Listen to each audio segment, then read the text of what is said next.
ঢাকার শাহবাগ এবং ঢাকা বিশ্ববিদ্যালয় অনেকের কাছে খুব প্রিয়। আজকের দিনটা ছিল আমার জন্য অন্যরকম। শুরু থেকে শেষ পর্যন্ত সুন্দর একটি অভিজ্ঞতা অর্জন হয়েছে, যা আমি আপনাদের সঙ্গে ভাগাভাগি করে নিতে চাই। মোগরাপাড়া থেকে যাত্রা শুরু। দিনের শুরুটা মোগরাপাড় থেকে। সেখান থেকে বাসের টিকিট কেটে ঢাকার উদ্দেশ্যে রওনা হলাম।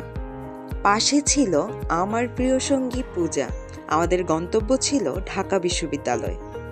পথে গাড়ির জানালা দিয়ে শহরের চলমান দৃশ্য উপভোগ করতে করতে আমাদের সময় কেটে গেল। শাহবাগে ফুলের দোকান। শাহবাগে পৌঁছে চোখে পড়ল রঙিন ফুলের দোকানগুলো। প্রতিটি দোকানে বিভিন্ন রঙের ফুল দিয়ে সাজানো, কত রং বেরঙের ফুল।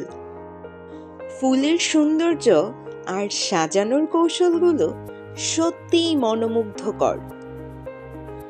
দোকানগুলোর সামনে দাঁড়িয়ে আমরা কিছুক্ষণ ফুলের সুবাস উপভোগ করেছি এবং ভিডিও করেছি। ফুলের সুবাস যেমন শহরের ব্যস্ততার মধ্যে মনে প্রশান্তি এনে দেয়।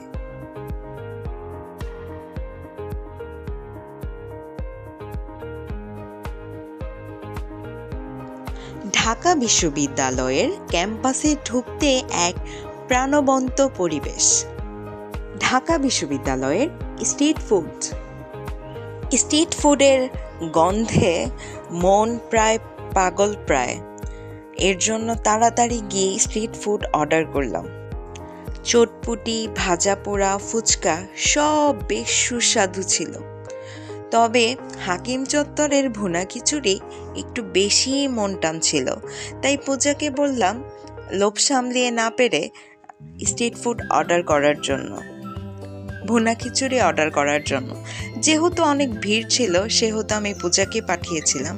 পূজা সুন্দর করে 2 প্লেট ভুনা খিচুড়ি নিয়ে এসেছে। সাথে পেয়েছিলাম 2টা চপ, একটু সালাদ। দাম মাত্র 45 টাকা, 2 জনে মিলে 90 টাকা। 40 টাকায় হচ্ছে আমরা এভিডেন্ট ভুনা খিচুড়িটি পেয়েছি। মোটামুটি আলহামদুলিল্লাহ খুব ভালো, খুব টেস্টি। ভালো না? আচ্ছা, খাবো আমরা এখন। ওকে। এত কিছু খাওয়ার পর পূজা আবার বায়না ধরলো সে হচ্ছে ডিমের চপ খাবে। আমিও মেনু কার্ড থেকে দেখতেছি আসলে কি খাওয়া যায়, তো আমি ট্রাই করেছি চিকেন চপ, পূজা ট্রাই করেছে হচ্ছে ডিম চপ। পূজার চপগুলো এতই ভালো লেগেছে যে সে পরপর 2টা-3টা করে অর্ডার করতেছে এবং খাচ্ছে। আর আমি হাঁ করে পূজার দিকে তাকিয়ে রইলাম যে একটা মানুষ কিভাবে এতগুলো খেতে পারে। যাক, খেতে পারলে ভালো, মাশাআল্লাহ। ক্যাম্পাসে ক্লাস করলাম। সেখানকার পরিবেশ ছিল একদম প্রাণবন্ত একটা পরিবেশ। সারাদিনের এত ক্লান্তি শেষ করে রাতের আকাশ দেখার জন্য একটু সময় কাটালাম। রাতের ঢাকা বিশ্ববিদ্যালয়ের পরিবেশ ছিল একদম অন্য রকম, অন্য আঙ্গিকে সাজানো। রাস্তায় ল্যাম্প পোস্টের আলো, চারপাশে কেবল নীরবতা। শীতের রাত, একটু হালকা কনকনে শীত। উফ, কি স্নিগ্ধতা। যদিও আইসক্রিম খেতে খুব ইচ্ছে করছিল, তারপর আর খাওয়া যাবে না, কারণ যেহেতু ঠান্ডা গলাটা বসে যাবে।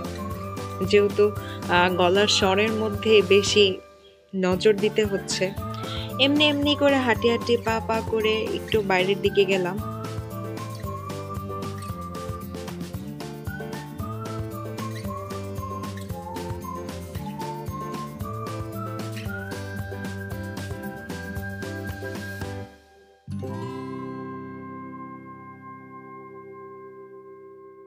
রাতে আবারও শাহবাগে ফিরে গেলাম।